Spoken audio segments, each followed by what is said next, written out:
The one thing you should not do is think that President Trump is just trolling Trudeau. By their own standard, it reached the level and severity of criminal to misinform the public.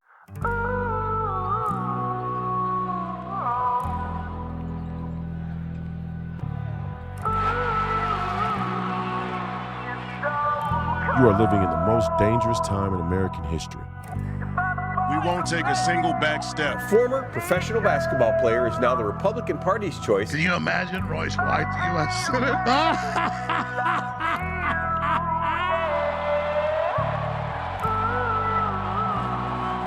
White won the endorsement on May 18th with 67% of the vote.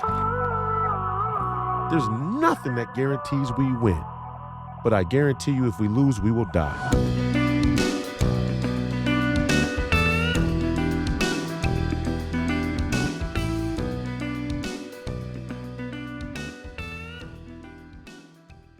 Welcome back to another episode of Please Call Me Crazy, brought to you by Free People Radio and powered by our favorite sponsor, TireGet.com.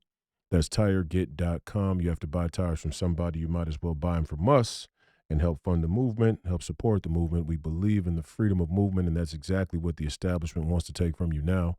I'm your host, Royce White, here in the belly of the beast, Minneapolis, Minnesota. And today we have another incredible family and friends guest episode.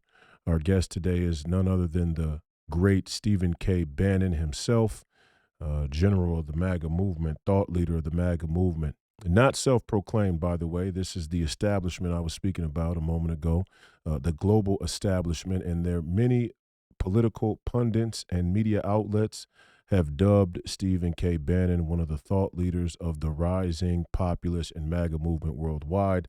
It's an honor and a pleasure to have him on the show. He's a friend. He's a mentor. I consider him family, and he had a huge victory this week in a plea agreement in New York, and that case out there where he's not going to have any jail time, he's not going to have to pay any restitution. He basically pleaded guilty because, hey, the Democrats needed some blood, and you know, we paid a small price to keep Stephen K. Bannon free, which he should be, in what has become a bunch of kangaroo witch hunts and lawfare by our political opponents. I could see it happening to me in the very near future here in Minnesota, as Minnesota now becomes a spotlight for the 2026 midterm. Tina Smith, incumbent U.S. Senator, announcing that she will not seek re-election here in the state of Minnesota in 2026, opening up the floodgates for a number of high-profile political people, personalities, to make a bid. Ilhan Omar, Angie Craig. You still got Dean Phillips out there, Tim Walz. Tim Walz is lieutenant governor. Peggy Flanagan's already made her intentions public to run. Famously was photographed wearing the Protect Trans Kids T-shirt with the knife on it. So it's the war has just begun. The lawfare is still ongoing, and I think now it's going to be more in the district courts and the appellate courts, and when it comes to some of these executive orders that Donald Trump has put forward to try and save this country. So we're going to see a lot more of the lawfare being waged there. But as of right now, as of tonight, this Friday, Family and Friends episode, we get the great Stephen K. Bannon. I hope you all enjoy. Without further ado, Steve Bannon. Welcome back, Stephen K. Bannon, the great Stephen K. Bannon, to Please Call Me Crazy, the Family and Friends edition. It's good to see you again, brother. Great to have you on the show as always. I'm sure the audience is going to be thrilled to have you on the show and get you in a little bit of a long format. First things first, congratulations on the victory again. I know it's not the etiquette of the War Room Posse. We put our nose to the pavement and keep going forward. Don't celebrate victories too long, but it probably is one of the greatest comebacks in human history, definitely a recent American political history, and you are one of the architects and one of the thought leaders of it. What are your thoughts in the opening 3 weeks of President Trump's second term, Stephen K. Bannon? If I didn't see it, I think from the outside, it's like so amazing. It had Carville had another one of his videos. They're just getting overwhelmed. We're crushing them at every level because it's just so much. Every day there's 10 or 15 things. And,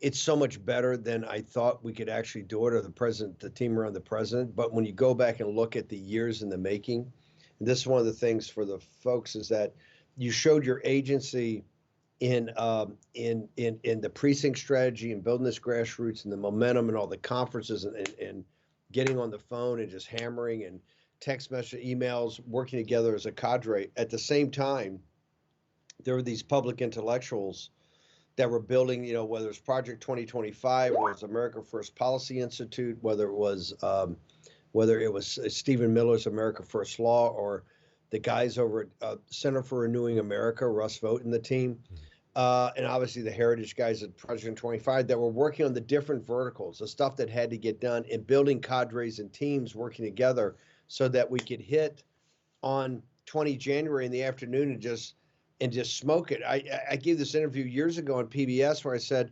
we're going to flood the zone if we get 3 things every day. Because back then in 16, for us to come up and have actually thought through 2 or 3 things was like huge to do it day in and day out. Now we're sitting there with 12 or 15. And the reason is that we've had longer to prepare and people have been working together, and these institutions are all guns down range. And so it's been fantastic. Now we have to follow up, but I mean, as coming out of the blocks in the first 3 weeks, it's been nothing short of just incredible.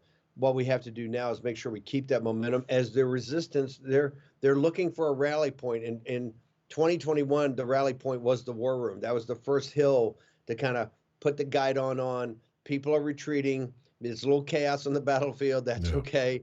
Battles are, a lot of times battles have been won, and many times been won, but the guys are kind of, flinched first and then regrouped and fought back. And that's what the key to the MAGA movement is, resilience. And so I think you're seeing it now. You're seeing forward momentum, and it's fantastic. We just got to keep all pedal, no gas. Royce White. We talk a lot about globalism in the MAGA movement and the America First movement, a huge repudiation of the illegitimate Biden regime and all these other globalist institutions has been, this called empire, playing empire.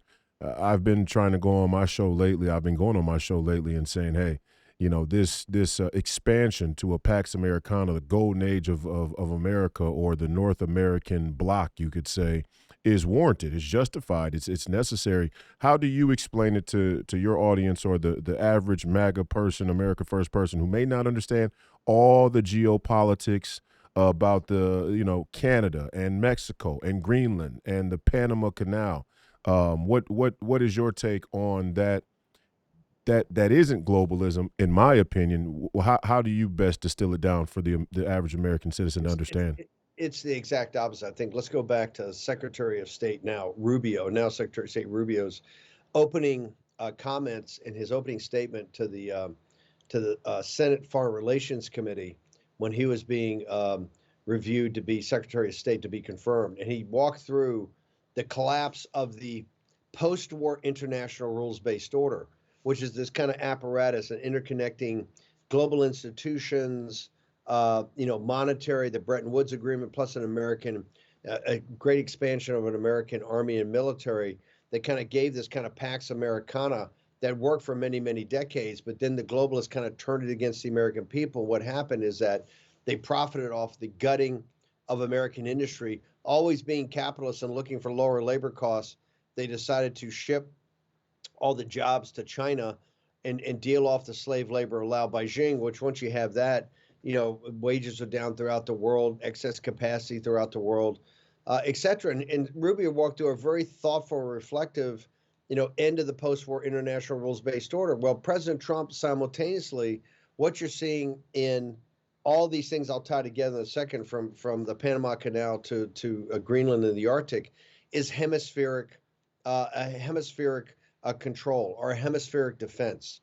In other words, instead of being spread out through Hell's Half Acre, rimmed around the Eurasian landmass, NATO and Europe, military and arms in the Gulf Emirates, in Saudi Arabia, in Israel, all in the Middle East, go around with carrier battle groups in the Red Sea, go all the way around to the Straits of Malacca and the South China Sea, and then up to Korea and Japan. Those kind of 4 nodes rimmed around the Eurasian landmass has been really post-World War II America's ability to both hone in or contain first the Soviets and now the Chinese Communist Party. And what it's led to, because economically we've gutted ourselves to be in partnership with our elites, the global elites, with the Chinese Communist Party, it no longer works. What we have is American taxpayers that are paying for this, paying for almost $1 trillion a year for the military. Their pension funds are paying to ship the jobs off overseas. Their kids don't have great opportunities. We're building debt that has to be financed partially by the Chinese Communist Party and partly by fiat currency, and the inflation's killing them. And on top of that, their sons and daughters are either with the 101st Airborne forward deployed in Romania on the Ukrainian border, or on the carrier battle groups in the Red Sea, or walking patrol in the Hindu Kush. So it clearly doesn't work. What Rubio laid out, what the president's laying out, is what hemispheric defense. And so let's take it from the Panama Canal all the way up through Greenland. What they're saying is that we're essentially not a continental power. We don't need to be a continental power. You have the world island, which is the Eurasian landmass in Africa. And if you look at a globe and really look at it, you have this massive landmass that's that. And then you have a huge kind of an ocean desert called the Pacific Ocean that is just vast. And then you have really kind of a relatively small island off of there, and that's the Western Hemisphere. And it's quite small and tiny compared to the Eurasian landmass. Well, that's our hemisphere. This is what James Monroe and the founding fathers said, hey, the Monroe Doctrine, no European powers here, that we will control this with the countries here and be in partnership. We want no foreign influence. What President Trump's saying is from the Panama Canal, which we built, and the Panamanian elite took it, and when Carter gave it to them, they immediately kind of went into business with the Chinese Communist Party. He's saying, hey, look, we're going to take that back. We're going to make sure the Chinese Navy, the People's Liberation Navy, can never hook up with the Russian Navy in the Caribbean. We'll block that. And then all the way, if you look forward deployed, we'll be in some sort of partnership in Canada. And with Canada, what comes is the ability to control the Greenland, Iceland, UK gap, that kind of those volcanic islands, this deep kind of fjord that the Russian Navy comes to. And they come through from the Arctic, from Archangel, Murmansk.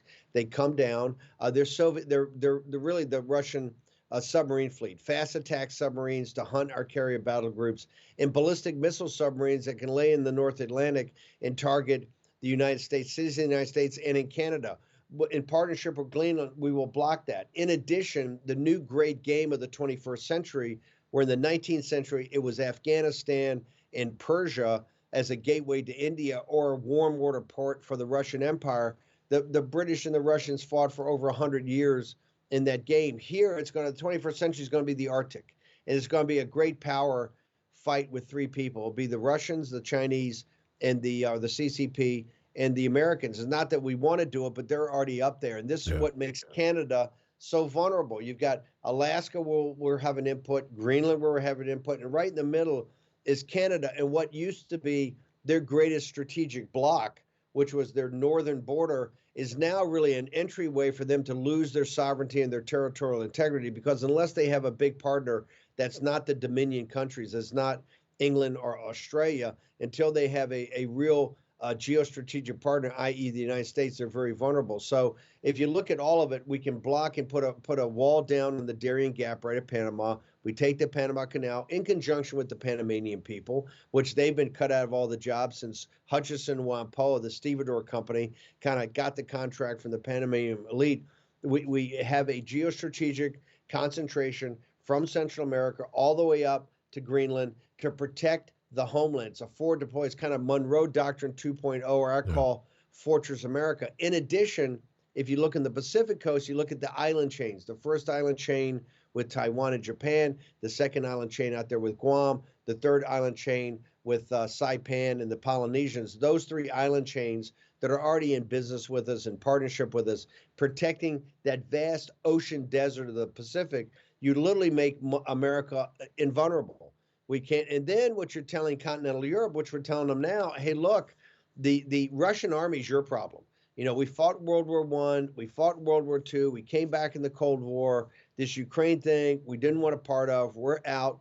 the Russian army. And if you think the Russians are such bad guys, then you should have your defense spending at 5%, not at 1.5%. Right. If you don't think they're such a problem, then you should cut a deal with them and try to live in peace. I think it was President Trump saying, I will, say for an army, the Russian army that's lost 750,000 casualties, either dead, killed in action, or wounded, that has not even taken Kharkiv yet and hasn't come close to taking Kiev. I don't think the Poles and the Germans and the French should worry like we did in the early 1980s when I came off sea duty and was in the Pentagon, and everything was about stopping the Red Army from coming across the Gaia Gap in Poland and coming across the Fulda Gap through the North German plain into Germany, where we had to forward deploy tactical nuclear weapons and the Persian missiles in President Reagan's first couple of years. The world has changed. And so I think if you look at that, then the United States, we can kind of pick and choose. If you add Iron Dome, which I don't know if it's technologically or financially feasible, but President Sounds good. Trump, It's a great idea. It's a good concept. great idea. And you have Bolsonaro and Milei in both Brazil and Argentina that take control and drive the Chinese Communist Party out of the Amazon, drive them out of Latin America. We've secured the hemisphere. And then we can pick and choose where we got to, but we don't have to be spread out everywhere. Then we can pick and choose, say, hey, if the chip plants in Taiwan are central to our economy, the advanced chip design, then we'll play right there. We can make a concentrated defense of that. So I think it's brilliant. It's at the early stages. I do believe it's going to happen. I've been giving interviews in Canada, Royce, all week and saying, guys, the one thing you should not do is think that President Trump is just trolling Trudeau. This is much deeper than that. You look at tariffs, you look at the combined economic power we could have, you look at geostrategically where you really need us, and it makes sense for us to be in the Arctic up there to thwart the Chinese Communist Party and the KGB from being up there. It makes political sense, it makes geopolitical sense, and geoeconomic sense. Now I got a question for you. We have often here in America tried to preserve what we would call Western tradition, an idea of the West as it has stood in history since we defected from Great Britain and a colonial America became America and the rest of the European Union. What is the future of the identity of Western civilization as an identity if we're going to become more hemispheric based? And I only ask that because if you look at Donald Trump's opposition across the political landscape, the recurring theme are these, sort of academic, political, multinational elites who, regard us as European, and that the European Union and their territorial integrity is ultimately the duty of the American people. And it has been based on that Western identity. If we go to a more hemispheric geopolitical foreign policy, is the Western identity still intact, or are we basically saying, hey, that's up to the Europeans? If the Europeans can uphold their end, then the West stays intact as it once was, or maybe something else happens. What do you think? I think we are the New Jerusalem of the Judeo-Christian West. Yeah. I don't think we lose that. We got to continue to make sure we nurture it. I believe what J.D. Vance dropped a bomb on those guys actually earlier today, which I think is a great speech, to say, hey, look, in Europe, we're still an ally. We're not walking away from Europe. What we're telling Europe, you're not in the vital national security interests of the United States. Those days have changed. You're still, but you're not a protectorate. You're not a vassal state. And you're particularly not a vassal state where we're upside down on all the trade deals and the commercial activity, but you still have an American security guarantee. That free ride, because they weren't getting a free ride of the European elites, is over. That's why they're so crushed and so upset about it. So that's over. And what JD said today was their biggest fault was not their going up geopolitically against Russia or even China. It was the mass migration, particularly from the Middle East and North Africa, that's destroyed these countries. They got to get it back. Now, here's the good news: the sovereignty movement in Europe, whether that's Le Pen in France or Meloni in Italy, Nigel Farage, Orban, and all the rest. Right? They're all sovereigntists. They're all basically want strong nation states. They want strong borders, and they want the migrants out. And so that's the next big revolution I think you see coming in in Europe, and that I think will only tie us together tighter. Yeah. Bottom line is, we're not going to have them as a vassal state. We're not going to have them as a protector, because we don't think that really adds to the ongoing project called the Judeo-Christian West. That just makes them weaker, makes people more frustrated, and allows their globalist elite to kind of get off the hook and have to stop dealing with the problems in their country, and lets them get a free ride off taxpayers and the MAGA movement sons and daughters in the United States. So that's definitely going to end. In a pivot, but also connected in many ways, is this USAID scandal maybe one of the biggest in American history? I look at it in the one that I'm a neocon hawk. I mean, I just despise these people in every sense of in every sense. And to see Bill Kristol, I mean, neocon extraordinaire Bill Kristol's name pop up in the ledgers of USAID taking money, basically, a Democrat state-sponsored media to oppose Donald Trump, really to oppose American citizens writ large, but to oppose Donald Trump and yourself, specifically you, the War Room Posse, all the work that's been done. What do you make of this USAID scandal? And is this the tip of the iceberg, do you think? Or are we looking at, or what we looking at is enough? I mean, I said in my show yesterday or a couple of days ago, this on its own basis deserves prosecutions. I mean, I'm slow for the political back and forth with, prosecuting our political opponents. Obviously, you've been prosecuted, but I'm a little slow because the pendulum's going to swing, right? So if it's warranted, yes, but not haphazardly. This one deserves it, I think. The $241, $1 million goes to transgender animal experiments. I know that's something else, but Fauci maybe funded 90% of it. USAID, they're just pushing propaganda on the American people. What do you make of this USAID situation? And I want to give credit where credit's due. You're the first voice that came out and I think said appropriately, we got to go next level on this investigation. So USAID is something that we've been on in our movement for almost a decade. And in fact, in the middle of the night at these appropriations hearings, you would have Eli Crane, you would have particularly Matt Gaetz, MTG, arguing about some of these programs and thwarted at every level by the Republican establishment, the neocon Republican establishment. As you mentioned, you're a neocon hawk. You're trying to find out. You're always on the alert for the neocons. USAID, it is roughly a $40 to $50 billion per year slush fund.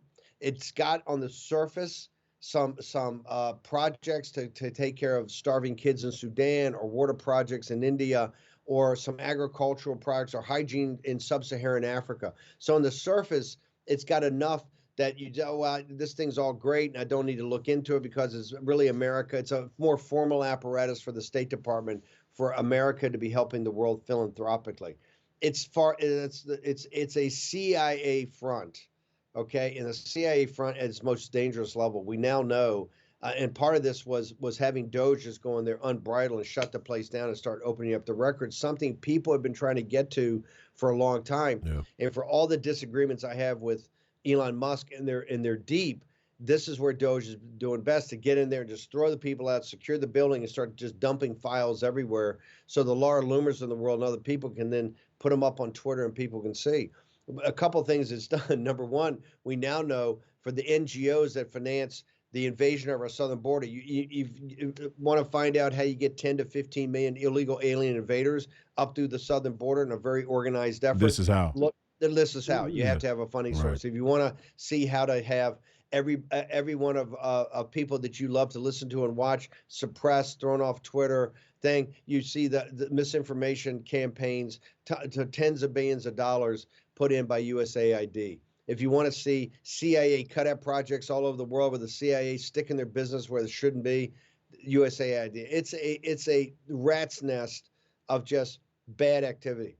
And activity, some on the surface that people can justify. You definitely have malnutrition programs in Sudan. You definitely have water projects in India. You definitely have medical and hygiene projects in sub-Saharan Africa, all of which are fine, and the American people would probably support them in a perfect world, right? But we don't live in a perfect world. And so right now, I've called for shutting down USAID 100%, shutting it down. You went next level, and I think your next level is correct. I believe, in conjunction with what Royce said the other night when I was seeing a show, is that I think we have to have a special prosecutor just on this, because I am absolutely convinced now there's been massive criminal, not just waste, fraud, and abuse.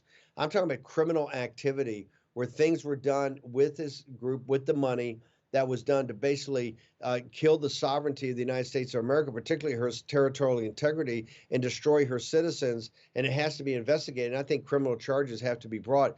This has to be shut down immediately. I don't think there's any questions. One of the reasons I'm going crazy about the CR and crazy about everything that's coming up with the budget, I keep saying, you're telling me that right now, if we do a full year CR, which is technically what will happen, that we have to fund U.S., not just all the bad stuff we've seen, but all the stuff they've got going forward, at least for another year, another 6 Yeah, months. we'll get to the CR in a moment. But Yeah. but USAID, it's outrageous. It's got to be shut down. So Yeah. people, and Mike Benz, his Twitter feed, Mike has been one for years, been working on this. He's now coming to kind of, a man in full on this. So a number of Twitter feeds can see it. Folks should understand that much of what you see that happens throughout the world is not random. It's actually pretty well thought through. And if you think people, oh, these are kooky conspiracy theories, just look at USAID, the groups they gave to, the activities those groups did, and how well organized and how well thought through it was, sir. No, 100%. I mean, to me, it's mind blowing. And what makes it worse is by their own standards, it would be criminal. I still remember back in the thing that really put me over the hill, and many others from my community that are now starting to see Donald Trump, the America First way, Stephen K. Bannon as being truth tellers and oracles rather than extremists and conspiracy theorists, was the poll where Democrats said that, they were comfortable locking unvaccinated people in their homes. It's just like, well, wait a second. Us black folks out here in the wilderness, we're the most unvaccinated group. What do you mean? Are you going to lock us in our homes? It's not COVID related, but what I'm saying is, by their own standard, it reached the level and severity of criminal to misinform the public. Like they said to you, Steve Bannon's his information's dangerous. Well, you guys were paying for information that ended up maybe being responsible for killing American 100%. Citizens here and abroad. Fauci, the vaccine, all of it's got to be investigated. Yeah. The other thing is just the opportunity cost. You're talking $40 billion a year. Right. This thing's been going on forever. You're talking $500 billion, $1 trillion. Think about that money been put back into the inner cities in this country, or the rural communities that are being crushed by fentanyl. We would be, you add that to the Iraq and Afghan war, America would be a paradise, right? At least the debt we're paying off would have gone to something good, not gone to be defense contractors, and quite frankly, people that hate this country. Just remember, what went to USAID went to people that hate the United States of America and are bound and determined to take her sovereignty and the sovereignty of her citizens, and you're paying for it. Not just that, you're getting happy talk. This is what it means by controlled opposition. The Republican Party, while they've been in control of the House, had every opportunity to do exactly what Elon Musk is doing. In fact, people like Eli Crane and MTG and Lauren Boebert and Matt Gaetz and Gosar and Massey, some of the hardest charging people, were dying to get into USAID. They said all the time, we need to be able to go and see this and expose it, and they were held back. Staying on that, well, let's talk CR, because Donald Trump's, bringing a wrecking ball like everybody thought he would, and I can't tell you how excited I am to see what happens here. We got to keep the president safe, no doubt, because these people are going to get nasty. They're regrouping, and I'm afraid of the neocon Republicans the most. I just got to be honest. But the CR is where the rubber meets the road, right? I mean, what all of it is, is almost upended, or a lot of what we've done so far in the first 3-4 weeks is upended if we let this CR pass. I mean, I'm always the dead hawk, so people say, oh, it's not all about the CR. It's like, well, if we give a year of Joe Biden spending, if we give them Joe Biden's fiscal year for the budget, it's a huge setback to Donald Trump, right? How big is this CR really? Is this the whole kit and caboodle here, or? This is a mess. I mean, they've been spending time on these reconciliation bills. When I said you got to focus on the CR first, and the reason is the reconciliation bill is how they get to the tax cut. And let's be blunt, the tax cut for the wealthy is what they want to get to. Yes, they're going to give it to the middle class and give it to people. We need it. Obviously, folks need it. And it was central to President Trump's supply side tax cut early on in his, in basically the fall of 17, that led to all the great explosive growth in 18 and then really the year 19. So I support the tax cut. I support the supply side nature of it. What I don't support is maniacally focusing on that and forgetting the fact that we have a legal process that has to happen. Remember, the spending in this country is actually ends up being a law. The appropriations bill, it's signed off and negotiated by everybody. It becomes a statute. This is one of the reasons that President Trump, in his theory of the executive branch, is going over this concept, is fighting over this thing of impoundment. A lot of these court cases where they're slowing us up in federal court right now, they're saying Trump doesn't really have the right as president to take the $300 billion that he has shut down the Green New scam programs. There's still $300 billion that's left unspent. He wants to take that money and repurpose it to build a wall to make sure that we can deport the 10 million people, et cetera. So this fight is over that. And then you get into the fact that you've got to get the CR. We just, at the end of the last year, to make sure that President Trump had a say-so in it, we kicked the can 90 days down the road. No, everybody hated it. We didn't want to do it, but we basically went from mid-December to mid-March, to March 14th, and said, give us 90 days. We'll put it together. We'll come up with President Trump's numbers. At the time, the Doge thing was just getting kicked off. And so here we are, and now we find out, because they spent so much time on these reconciliation bills, and they're finally look like they're going to do it in two, which we've recommended from the beginning, because the one is so cumbersome. It's like an omnibus. It would happen in the late summer or fall. It'd be a disaster. I think it'd be a disaster. That they now realize, oh gosh, 29 days from now, the government runs out of money. We've already hit the debt ceiling, so we're using emergency measures there to go on. But then legally, you can't really spend anything after midnight on the 14th, because the continuing resolution goes all the way back to September 30th when the fiscal year starts. So what we're on a jam right now, we got to present President Trump reality. If they want to, and they're saying, hey, we're out of time. We haven't done the appropriations bills. We've been spending too much time on this. You're just going to have to suck on it. So what they are telling you is that, number one, it's Joe Biden and essentially Nancy Pelosi's number. I want everybody in this audience to embrace this, that Joe Biden's budget, Joe Biden's priorities, Joe Biden's is what's incorporated in this CR, and that's what you'll be approving when the House and the Senate approves a CR that goes to September 3rd. So number one, it's Biden's numbers. Number two, it has a $2 trillion deficit.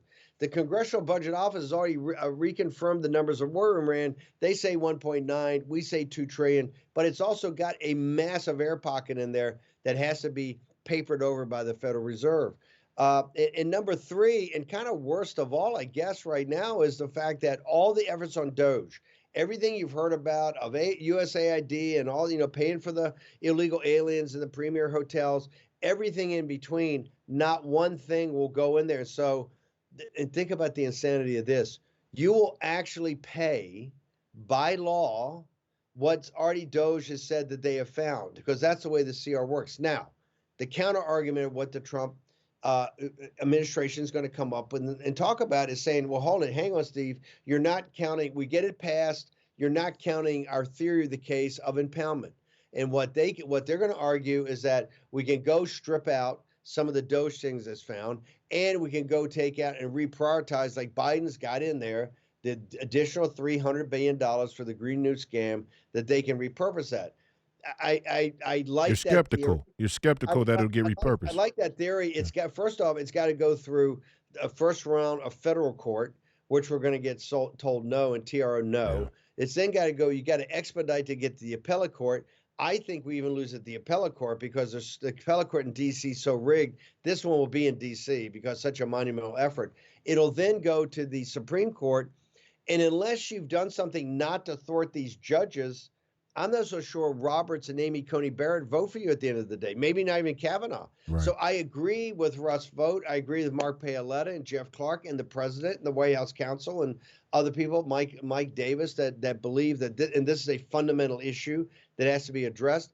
I'm just telling you, you're agreeing to something on the CR to go all the way down that has horrific elements to it. You're hoping to make that up on the other side with an interpretation of the Constitution that is, I believe, justified, but it's got to be battle tested. But it's a stretch. We do this, it's going to be.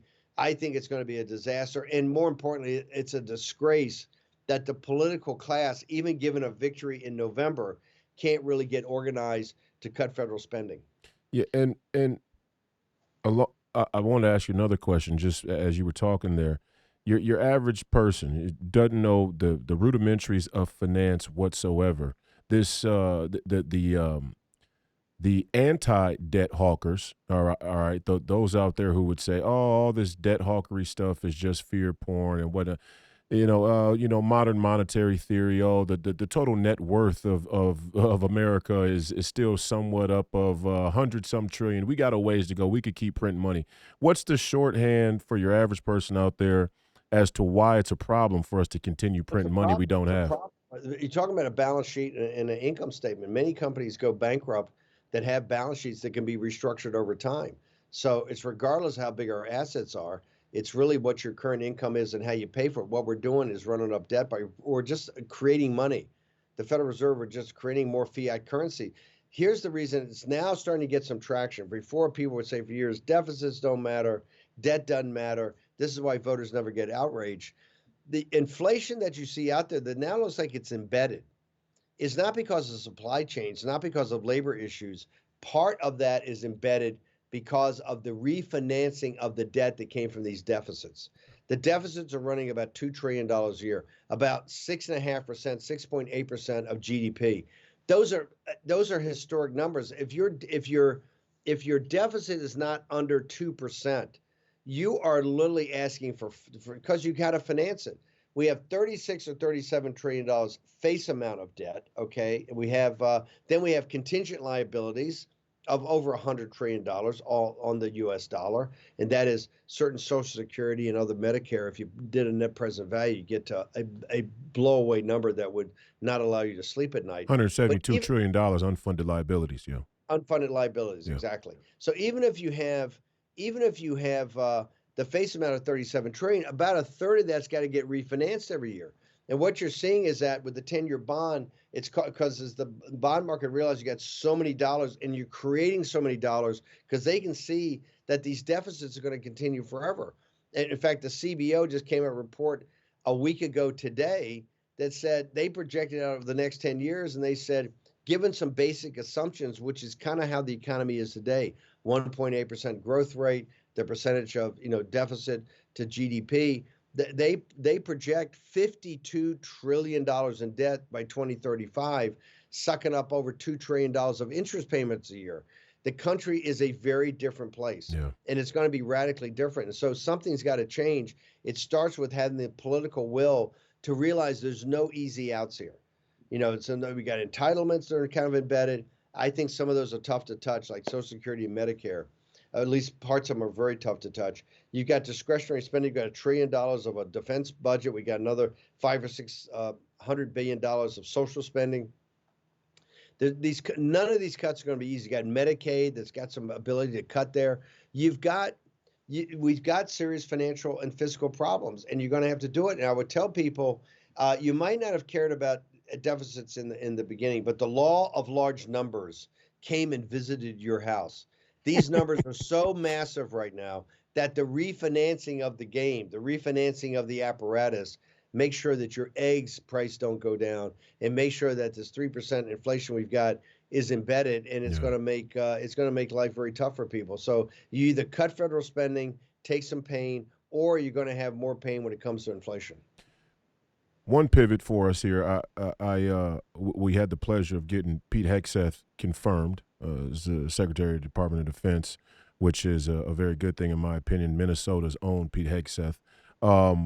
He was recently on a podcast and said that the war game, I know you're as big as a hawk on the CCP and the danger there, national mortal enemy, and I want to ask you about that in depth a little bit in a little bit here. But Pete Hegseth talked about the war games that the Pentagon has played out between us and China in a kinetic war, and also said that our aircraft carrier power projection platform as a military is a concern, given hypersonic missiles and advancements in technology. As a former Navy man, what do you make of those comments? Do you think that we're moving into a transition as far as our power projection platform, especially with regards to this hemispheric defense? Is that part of why we're changing our defense? I think in the hemispheric defense is fine. I think our force structure has to relate that. I will tell you, I think that the 7th Fleet,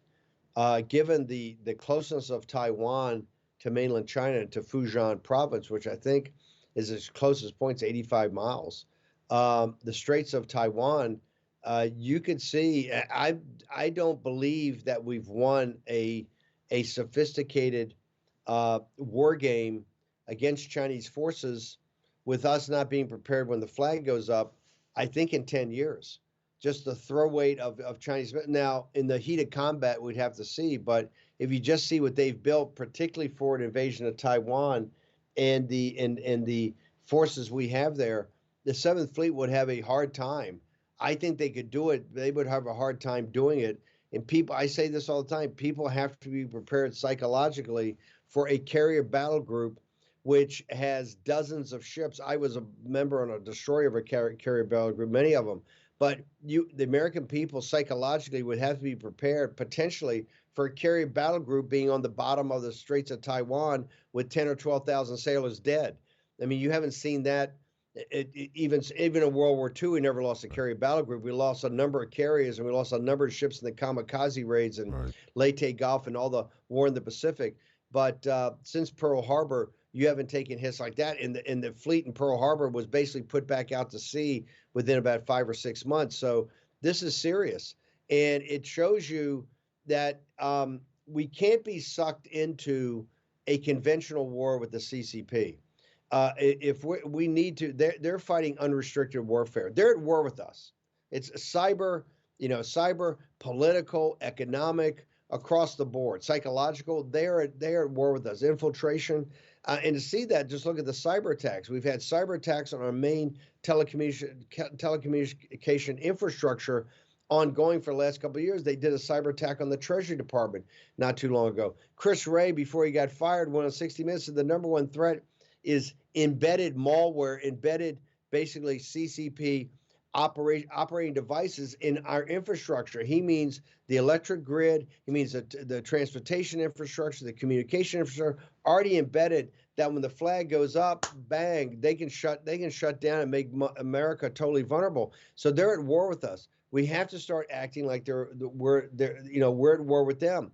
Number one is cut them off from the capital markets. Number two is completely shut them down from any access to technology. And people should not lose the fact when we had this deep seek, either Chinese PSYOP or Sputnik moment, whatever you call it, it was all driven by 50,000 NVIDIA chips.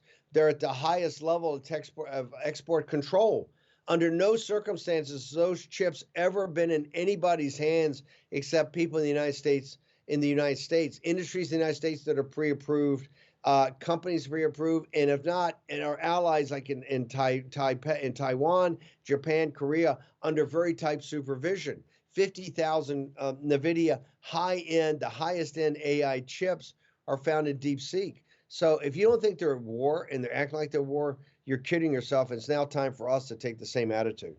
Yeah, no doubt. My final question to you is, in the final analysis, as a Catholic Christian man, I put the football in Stephen K. Bannon's hands, and I say, how do we move forward through this Rubicon of AI and still retain what it is to be America, right? And that American spirit and that sort of that Judeo-Christian foundation that we have. Is there a way? I mean, is there a way for us to use AI and compete in AI with China in this arms race and still retain what it is to be America? Or does it risk unraveling us from within, as well? You started the show by talking about the biggest political comeback in probably world history. You were with us. You've seen it from the deck plates. We had, when President Trump had it stolen from him and then sent home in January 2021, the MAGA movement had no power. We were debanked, deplatformed. People's spirits were crushed. President Trump's spirit was a little bit crushed, but we had resilience. We had resilience, and we regrouped. We regrouped, and we did the hard pick and shovel work every day that led us back to and you did it by moving the change, just like in football, right? It was in increments, using your agency, your human agency. And that's what got us back to now have this tremendous victory, and every day be like Christmas Day. And, it's days of thunder, years of lightning. We're just hitting it on it and loving it and supporting President Trump, manning the fixed bayonets and manning the phone when we need to get Tulsi Gabbard confirmed or Bobby Kennedy confirmed as part of the Maha movement. So we know what resilience is. We know what it is to take a punch. We know what it is to lose, We know it is to have things stolen. We know it is not to have every day a sunny day. And it all comes down to the use of your agency. You're made in the image and likeness of God, but the Holy Spirit is what gives you this innervating spirit that makes you a human being and makes you, the Homo sapien line of this thing is back for a couple of 100,000 years, right? Well, now we're in a situation where we can see the point in the future. And by the way, it's quite interesting how the Made in China 2025, which the top 7 industries were all ones that converged into the singularity. It's a huge issue, but I feel great in the fact that people on our side of the football believe that we're the New Jerusalem, believe that we're the flower of the Judeo-Christian West. This is the greatest civilization in mankind's history. It's created more beauty, more freedom, more wealth than any civilization on earth, and that we'll see ourselves do it. But it's going to have to be through it every day, and the stakes could not be higher. So once again, it's a clarion call to the posse, who is at the kind of the cadre or the vanguard of this, that, hey, you're being called again, and while you're fighting, kind of your day job is fighting for President Trump, make sure we're doing it. Hey, on nights and weekends, we got to get totally up to speed on AI, because the guys making the calls on AI right now are some of the worst people on earth, right? And we can't let them make the decisions. But I feel very confident and actually heartened of who's on our side of the football. I've seen them in combat. I've seen them in political warfare. I've seen them when everything was counted against us, and somehow we keep pulling through and having victory after victory after victory. And I'm highly confident we're going to have a victory here, Royce. Last thing, who's our next confirmation, most important confirmation? Who's our next most important that we got to make sure we get through here? Well, Cash, we got Cash on committee. Still got to go to the main thing. They're going to try to pull first they're going to try to slow it down. So we're going to have to get on that. They want to take another 3 weeks to dump more garbage on him and dirty him up. Remember, the confirmation process do 2 things. One, they would love to eliminate him and get some blood in the water. Number 2, they want him to get him to commit to take their mandate down to this, that you're not going to investigate this. That's where they start with Gates right off the bat. So to get Cash through as whole as possible. Then we have a whole very important second tier, particularly Justice Department, DHS. We have some Pentagon. We have some really important second and third tier to go through. We have a number of ambassadors. We got Monica Crowley protocol. I mean, on confirmations, we got our work cut out for us. I think we're through the worst. And if Matt hadn't stepped down, we came through, knock on wood, with Cash unscathed. And if Matt had stuck it out, Matt would be the Attorney General of the United States. Well, we'll have some more wins and victories in the near future here. And shout out to Matt Gaetz. Nothing but love for you, brother. Stephen K. Bannon, we appreciate you. We know you're a busy man. Big victory for you there in New York. I don't know if you can talk about it or not, but it's a victory. The first time, I think it's somebody told me they've never had a high-profile case where I had no jail time, no fine, no penalty, no compensation, no community service, no restitution. Yeah. They wanted out. They realized that they could not convict me, but they also made it quite evident that I would never win acquittal, because they'll just you get a hung jury. The New York City thing's totally rigged game. You saw President Trump, found guilty of 32 felonies in a couple of hours, totally bogus. I was up against the same thing, particularly with those rigged juries that you have in the Upper West Side. You're never going to get to an acquittal. What you can hope is get to a hung jury, but they tell you right at the bat, dude, we're coming after you 3 or 4 times at $2 million a roll, plus the tie up the next 2 or 3 years of your life. You got to make some tough calls here. But this is why I warn. I went to prison, so hey, I've been there, done that, understand it. My fear is that same apparatus of Alvin Bragg. This is not the city of New York. If I had been charged in the city of New York, understanding Queens and Brooklyn and Staten Island and a little bit of Bronx, I'd have been very comfortable going forward with this and take a roll of the dice, because the evidence I thought was so overwhelming on my side. But in their case was so shaky. But they selected just Manhattan. They do this with Bragg on a purpose, and this is what they're going to hang.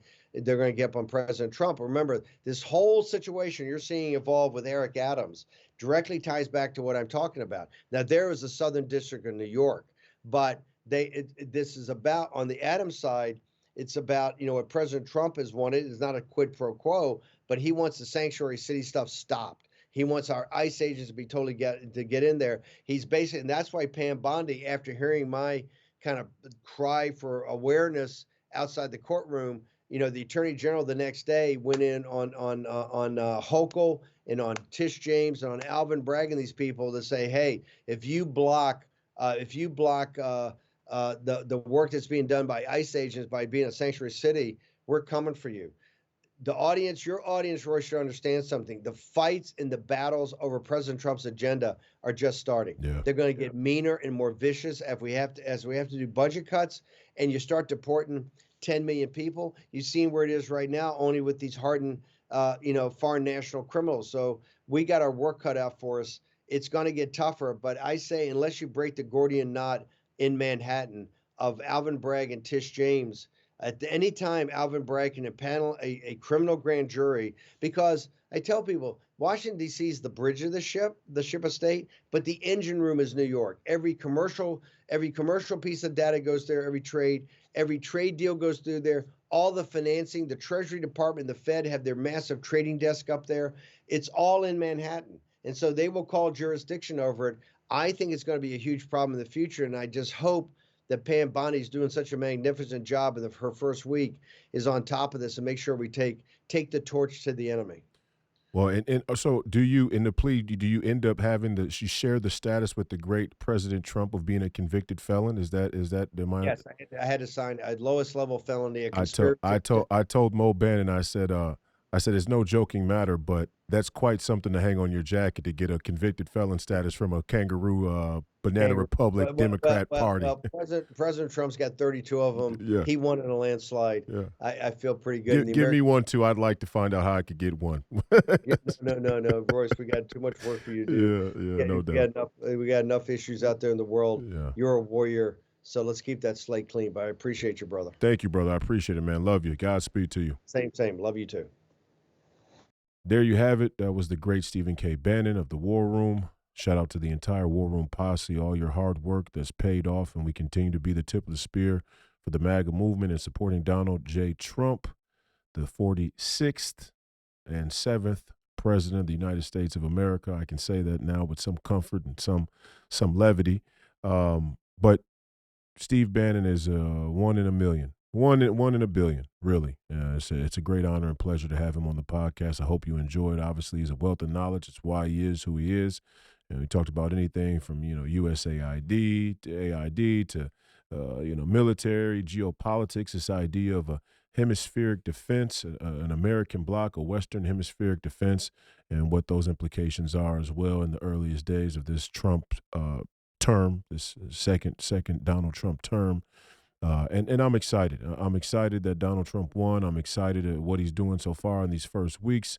I'm not moved by all of the fear porn and propaganda. We knew what they were going to resort to. It's racism. It's white supremacy. It's blah, blah, blah. No, the racism was finding out $50 billion slush fund is getting passed around and fleeced as, hygiene programs in sub-Saharan Africa. Again, using black people to funnel and steal money is not black people as in American blacks, but black people of a different sort. Still the same scam, still the same narrative.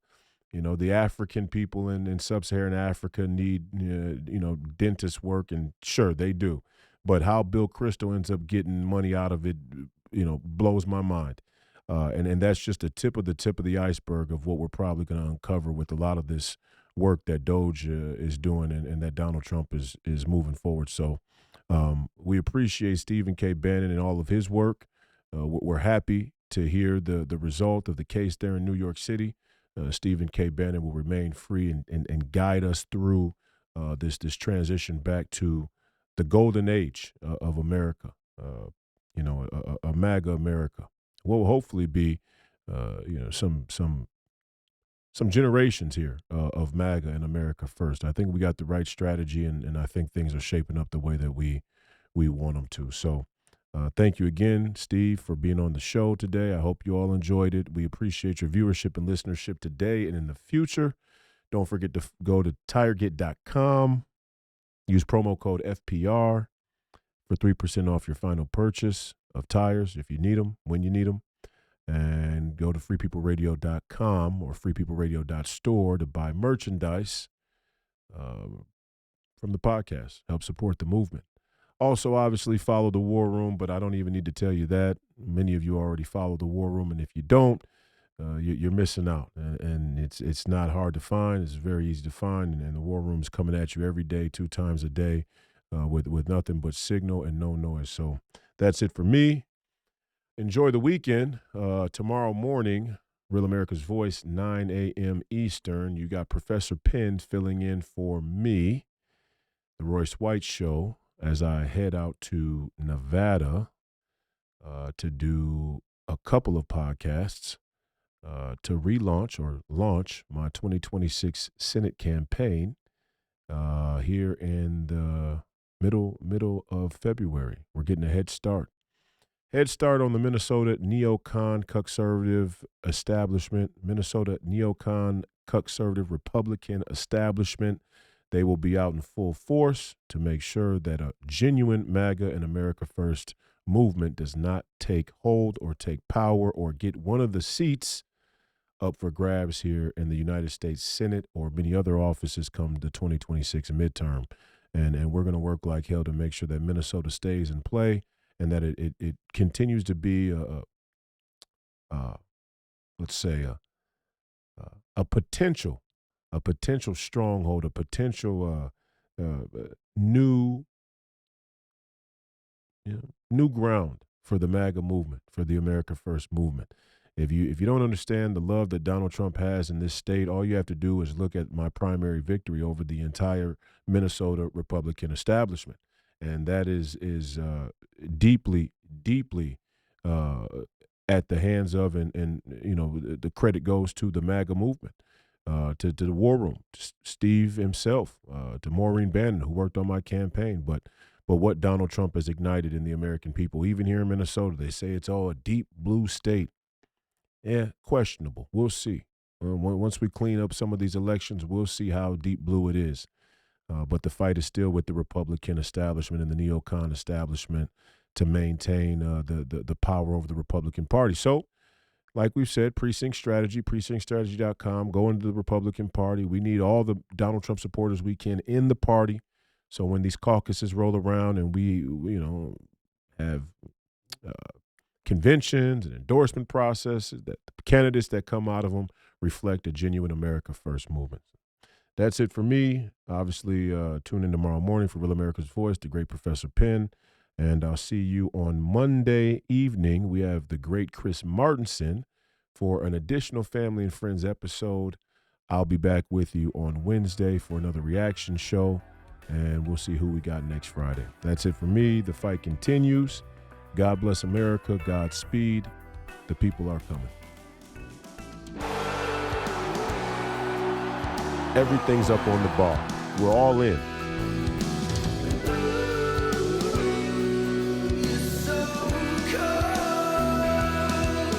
We get to decide.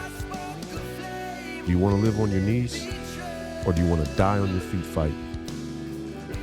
That's the decision you get to make now.